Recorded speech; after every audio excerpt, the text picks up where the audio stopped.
বাপ রে, রাতে যে একটু দু চোখের পাতা জোড়া এক করবো তারও উপায় নেই। বাইরে থেকে ডাকাডাকি শুরু হয়ে গেছে। কে বাইরে? এই মাঝরাতে কি চাই? আমাকে একটু দয়া করে সাহায্য করো বাবু, আমি খুব বিপদে পড়ে এই মাঝরাতে তোমার দরজায় কড়া নাড়ছি। এ তো দেখছি মেয়ের কণ্ঠস্বর। যাক বাবা, ভালোই হলো। এতদিন গ্রাম প্রধান মশাই সেই শুধু ভোগ করেছে, আজ একটু আমিও ভোগ করতে পারবো। যাই, তাড়াতাড়ি করে দরজাটা খুলে দেই।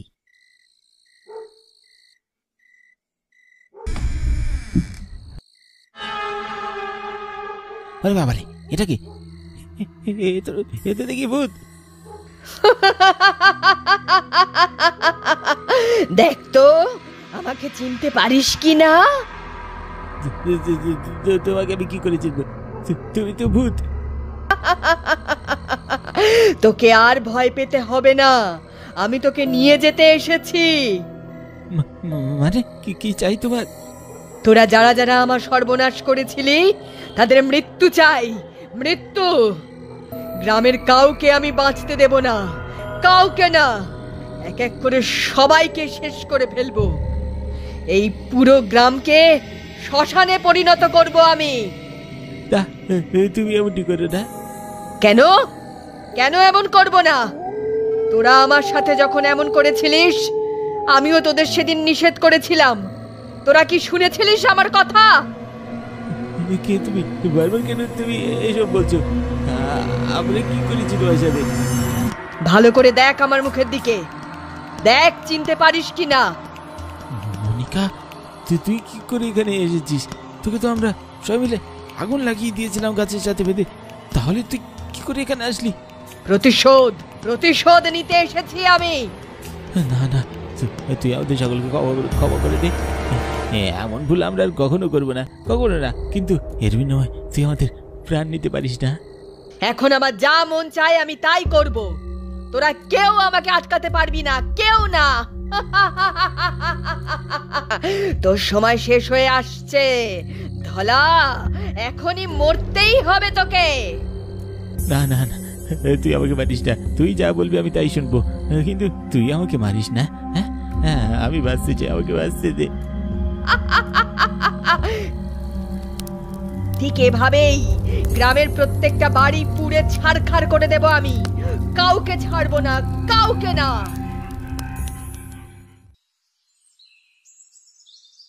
আমাদের এই গ্রামে কোন অমঙ্গল নেমে আসলো? এভাবে ধলার বাড়ি কিভাবে পুড়ে ছারখার হয়ে গেল? কে তাকে মেরে ফেলেছে? কার এত বড় সাহস? সাহস থাকলে সামনে আয়। জানি না গ্রাম প্রধান মশাই, কিভাবে এসব হলো। ধলা যে খুব কাছের ছিল আমার, কিন্তু কে তার এভাবে প্রাণ কেড়ে নিল? আমি যদি একবার তাকে সামনে পাই, ছাড়বো না তাকে। এই গ্রামে একটি ঘোর অমঙ্গল নেমে এসেছে, আমি ঠিক টের পাচ্ছি। কদিন আগে থেকেই আমার মনের ভিতর ডাক ডাকছিল।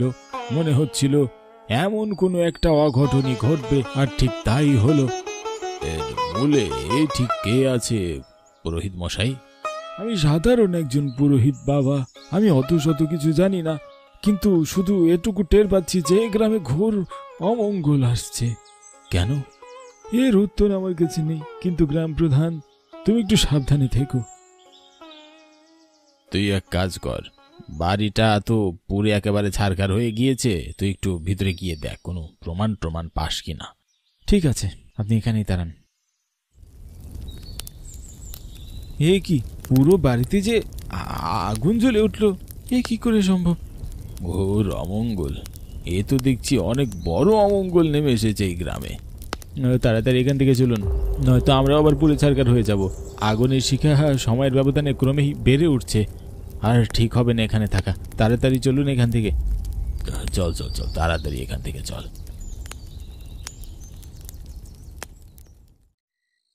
খা তাড়াতাড়ি খা, আজ মাথা এমনিতেই গরম আছে, ভালোভাবে খেয়ে নে। তোদের খাওয়ানো শেষ হলে আমি আবার খেতে যাব। কি হলো? আমার দিকে চেয়ে রয়েছিস কেন? তাড়াতাড়ি খেয়ে নে। আজ যদি একজন আমাকে জ্বালাস, মেরে একেবারে হাড়গুড় ভেঙে দেব। কি হলো তোদের চোখগুলো এভাবে লাল হয়ে গেল কেন? কে কে কে ওখানে এভাবে হাসলো কে? আমি তো স্পষ্ট শুনলাম একটি হাসির আওয়াজ। কে আসলো এভাবে?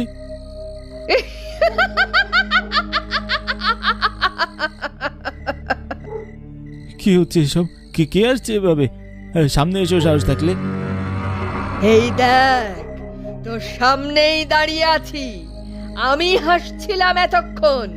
কি করবি কর। তুমি কে? কি কি চাও আমার কাছে? এতক্ষণ তো বেশ উচ্চস্বরে কথা বলছিলিস, বেশ তো দম ছিল তোর, আর এখন আমাকে দেখেই সব হাওয়া হয়ে গেল। কে তুমি? কি চাও? তোর বন্ধুর মতো তোরও প্রাণ নিতে এসেছি আমি এখানে। মানে? হ্যাঁ হ্যাঁ, আমি মেরেছি তোদের বন্ধুকে। আজ তোকেও মারবো। কাউকে ছাড়বো না, কাউকে না। কেন? কি করেছি আমরা তোমার? এত সহজে সবকিছু ভুলে গেলি? এত সহজে? কিন্তু তোরা ভুললেও যে আমি ভুলিনি। কি করেছি? তোদের মনে নেই কি করেছিস তোরা আমার সাথে?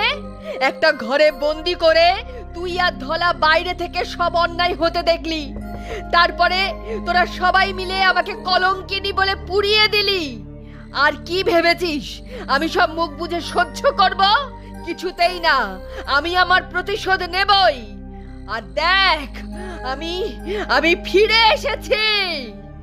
তুই তুই তুই আমাদের ক্ষমা করে দে। আমাকে মারিস না, দয়া করে আমাকে ছেড়ে দে। তোদের ভুলের কোনো ক্ষমা হয় না। দেখ, তোর গোয়ালের গরুগুলো এখন আমার মতো হয়ে গিয়েছে। তারাও ঠিক আমার মতো হিংস্র হয়ে গিয়েছে। দেখ তোর দিকে কিভাবে তাকিয়ে রয়েছে। তোর সময় শেষ। এখন তুই আমার হাতে মরবি। এই এই এখনই। ছেড়ে দে না, আমাকে ছেড়ে দে, আমাকে মারিস না। এত সহজে তোরা আমার হাত থেকে রেহাই পাবি না।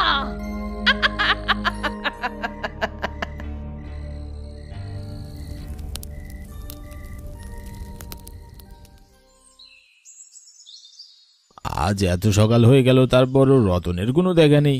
কি যে করছে কে জানে। ওকে গরু কিনে দেওয়া আমার কাল হয়ে দাঁড়িয়েছে। গরু কিনে দেওয়ার পর থেকে আর ওর দেখাই মিলছে না। আজ ওর একদিন কি আমার একদিন। এ কি, আজ দেখি রতনের বাড়ি পুরে ঝাড়খার হয়ে গিয়েছে। তার গোয়াল ঘরও দেখছি পুরে ঝাড়খার হয়ে গিয়েছে। কে করছে এসব? হায় খোদা, আমার দুজন বিশ্বস্ত লোককেই তো চলে যেতে হলো। এখন আমি কাদের উপর ভরসা করব? এদিনেও যে আমাকে দেখতে হবে, এটা তো আমি কল্পনাও করিনি। এখন কি হবে? এক এক করে আমার কাছে সব মানুষজন চলে যাচ্ছে। আজও কি সেই একই অবস্থা? তাহলে যা ধারণা করেছিলাম তাই ঘটল। গ্রাম প্রধান, তুমি সাবধান হয়ে যাও, তোমার সামনেও কিন্তু ঘোর বিপদ। কি বলতে চাচ্ছেন পুরোহিত মশাই? খোলাসা করে একটু বলুন। এভাবে হেয়ালি করলে তো একের পর এক প্রাণ ঝরে যাচ্ছে। লাভের লাভ তো কিছু হচ্ছে না। মাথা গরম করার সময় নয় গ্রাম প্রধান। তুমি আজ রাতের মধ্যেই গ্রাম ছেড়ে চলে যাও, আর যত তাড়াতাড়ি সম্ভব রতনের লাশ দাহের ব্যবস্থা করো। কিন্তু আমি এই গ্রাম থেকে চলে যাব কেন? অত প্রশ্নের সময় নেই। তবে আমাদের সকলের উচিত এই গ্রাম এক এক করে বর্জন করা, নয়তো এই গ্রাম একসময় শ্মশান হয়ে যাবে। কে শ্মশান বানাবে? আমার দেরি হয়ে যাচ্ছে, আমি চললাম। পুরোহিত মশাই, আমাকে আপনি বলে যান, কে সব ঘুরছে? পুরোহিত মশাই কিছু বলল না। নিশ্চয়ই সে কিছু জানতে পেরেছে। তিনি যখন বলছেন তখন আমার ভালোই গ্রাম থেকে চলে যাওয়াই ভালো হবে। আজ সন্ধ্যা হতে আমি গ্রাম থেকে বিদায় নেব। কেউ না দেখার আগে আমাকে গ্রাম থেকে বেরোতে হবে, নয়তো কেউ দেখে ফেললে আমি সহজে গ্রাম থেকে বেরোতে পারবো না। তবে মুশকিল একটাই, ওই নদীর পাড়ে তো আবার সবসময় মাঝেও থাকে না, না জানি কি হয় আজ। দেখ, ভালোই হয়েছে, আজ একটি নৌকা দেখতে পাচ্ছি। মাঝি, ও মাঝি, যাবে নাকি? কই গো বাবু? বেশি দূরে নয়, এই নদীটা শুধু পার করে দিতে হবে। হ্যাঁ ঠিক আছে বাবু, উইটা পারেন। ঠিক আছে, তবে তুমি কিন্তু জলদি বইটা বাইবে। আর তোমাকে তো নতুন নতুন মনে হচ্ছে, এই গ্রামে তো আগে দেখিনি তোমাকে।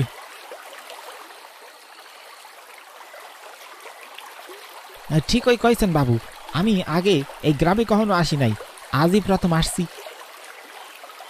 তার নৌকা ভালো চালাতে পারো তো? হয় নিয়ে আপনারে কোনো চিন্তাই করতে হইব না। এর আগে এই গ্রামে না আইলেও আমি বহু নৌকা চালাইছি। নৌকা চালানোর কৌশল আমার ভালোই জানা আছে। তা বেশ, তা বেশ, তাহলে তো কোনো কথাই নেই। আর কতক্ষণ গো মাঝি? বেশ অনেকক্ষণই তো হয়ে গেল। প্রায় অনেক দূর চলে এসেছি বাবু, আর কিছুক্ষণ দাঁড়িয়ে ধরুন।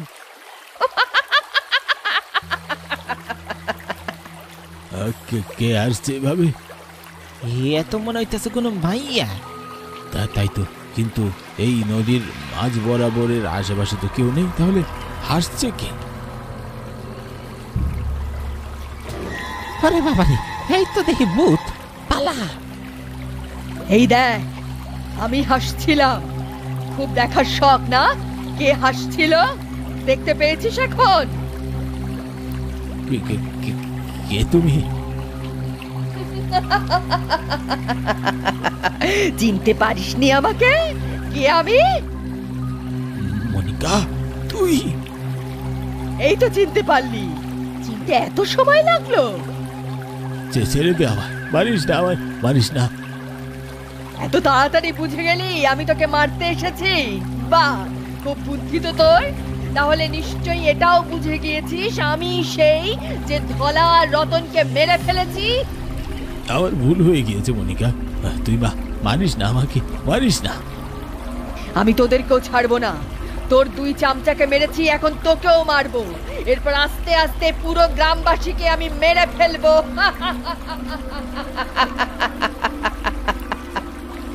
না, তুই এমন করতে পারিস না, তুই আমাকে মারতে পারিস না। তোর সময় ঘনিয়ে আসছে গ্রাম প্রধান, তোর মৃত্যু আমার হাতেই লেখা আছে। মনিকা, এমন পাপ তুই করিস না।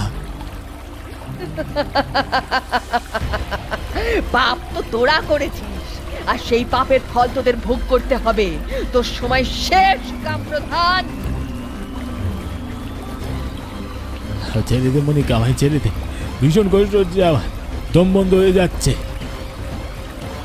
এটাই তো চাই, তুই কষ্ট পেয়ে পেয়ে মরে যা।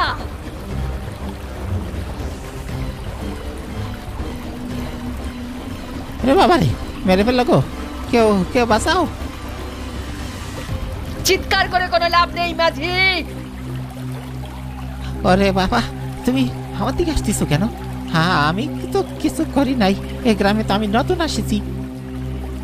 আমার হাত থেকে কেউ রেহাই পাবে না, কেউ না, কেউ না, তুইও না। না না, দয়া করে বোঝার চেষ্টা করো, আমার বাড়িতে আমার বউ বাচ্চা আছে। তুমি তুমি তাদেরকে এই এতিম করে দিও না, দয়া করে আমারই ছাড়ি দাও। আমি আর কখনোই গ্রামে মুখ হবো না। বাহ, বেশ ভালোবাসিস তো তুই তোর বউ বাচ্চাকে। তাদের যে আমি ছাড়া নেই গো, তারা যে আমাকে ছাড়া নিঃস্ব হয়ে যাবে, পদে পদে তাদের ঘুরে বেড়াতে হবে। ঠিক আছে, যা, শুধু তাদের কথা ভেবেই তোকে আমি ছেড়ে দিলাম। কিন্তু তোকে একটা কাজ করতে হবে। কাল ঠিক সন্ধ্যায় এই নদীর ঘাটে একটা মেয়ে বসে থাকবে, আর তাকে তুই নিয়ে যাবি, নিয়ে গিয়ে নিজের সন্তানের মতো বড় করে তুলবি। আর যদি আমি দেখেছি তুই তাকে কোনো ধরনের কষ্ট দিয়েছিস, তাহলে তোর বউ বাচ্চা আর তোকে আমি ছাড়বো না। ঠিক আছে, তোমার কথা আমি যথাযথভাবে পালন করবো। কিন্তু কে সেই মাইয়াটা? সে আমার একমাত্র আদরের মেয়ে। সে তোমার মাইয়া? তুমি তোমার মাইয়ারে আমারে দিয়ে দিতেছ? তোমার স্বামী নাই তোমার মেয়ের খেয়াল রাখার? এতই যখন তোর প্রশ্ন, তাহলে শোন।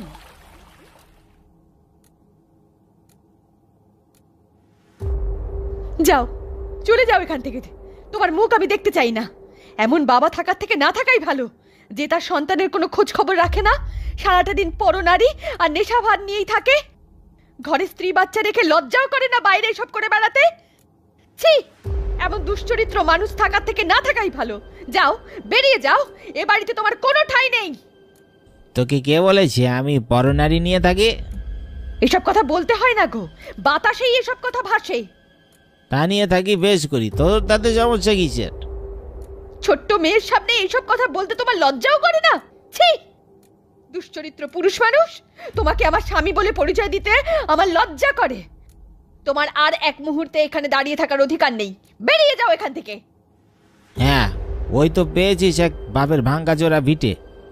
ভাগ্যের জোরে এ একটি থাকার জায়গা দিয়েছিল, নয়তো এছাড়া আর কি দেওয়ার আছে? মুরত আছে তোদের? যত সব ফকিরনি, ঘরের ফকিরনি, তারপরে আবার এত বড় বড় কথা।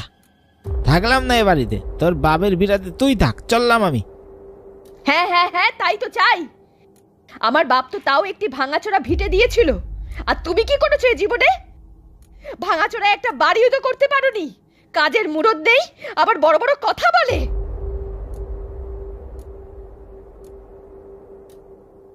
মা, ও মা, বাবা কোথায় গেল এত রাতে? তুমি বাবার সাথে এভাবে কথা বললে কেন? যা করেছি বেশ করেছি, তোর বাবা এটারই যোগ্য। এর থেকে বেশি ভালো ব্যবহার আর আশা করিস না।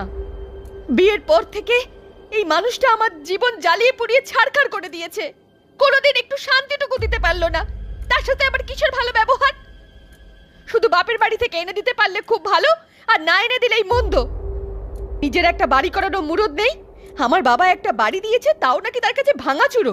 ঠিক আছে, তাকে আর এই ভাঙাচুরা বাড়িতে থাকতে হবে না। তাহলে এখন কোথায় যাবে বাবা মা? যেখানে দু চোখ যায় থাকুক গিয়ে। চল তুই আমার সাথে ভিতরে গিয়ে ঘুমোবি।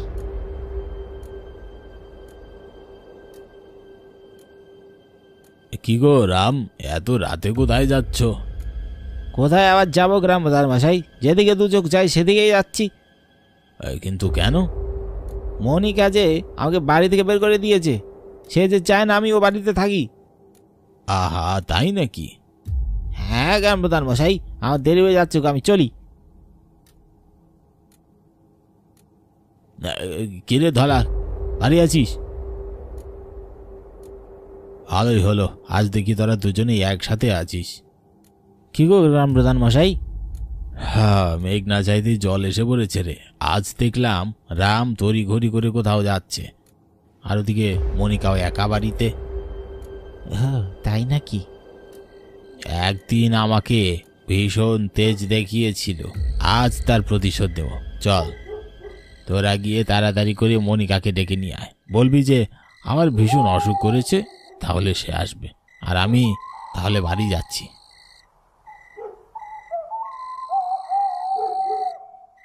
কিরে মনিকা, বাড়ি আছিস? হ্যাঁ গো রতনদা, বলো কি হয়েছে? তাড়াতাড়ি গ্রাম প্রধানের বাড়ি চল, তার যে ভীষণ অসুখ করেছে। তুই নাকি শুধু জানিস তার ওষুধখানা কোথায় রাখা আছে? হ্যাঁ গো রতনদা, আমি যে তাদের বাসায় কাজ করি, তাই সবই জানতে হয়। হ্যাঁ হ্যাঁ, চল তাড়াতাড়ি চল।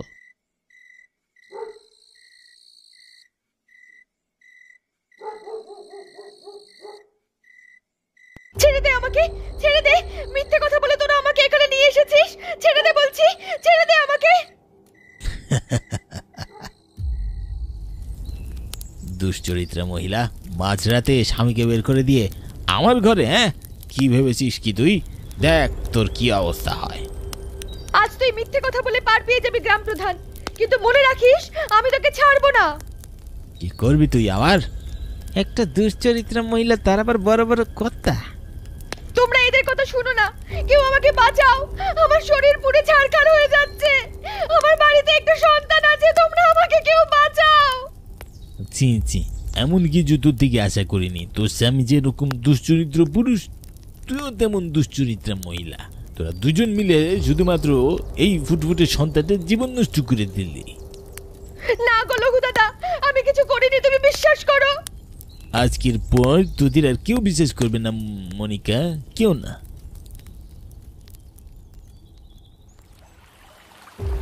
ঠিক এভাবে আমি পুরো ছারখার হয়ে গেলাম, কেউ আমাকে বাঁচালো না। তুমি চিন্তা করো না দিদি, আমি তোমার মেয়েকে আমার নিজের মেয়ের মতো করে বড় করে তুলবো। ঠিক আছে, কাল ঠিক সন্ধেবেলায় তুই এখানে আসবি, আর আমার মেয়েকে তুই পেয়ে যাবি।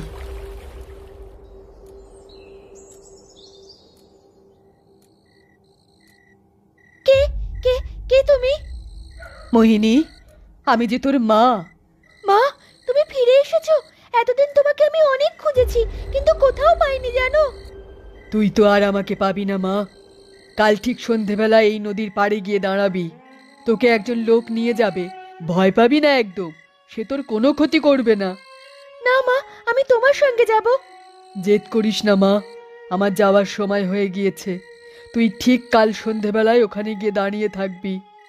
না মা, আমি তোমার সাথে যাব মা। জেদ করিস না, আমি চলে গেলাম মা, তুই কিন্তু দাঁড়িয়ে থাকবি, কেমন?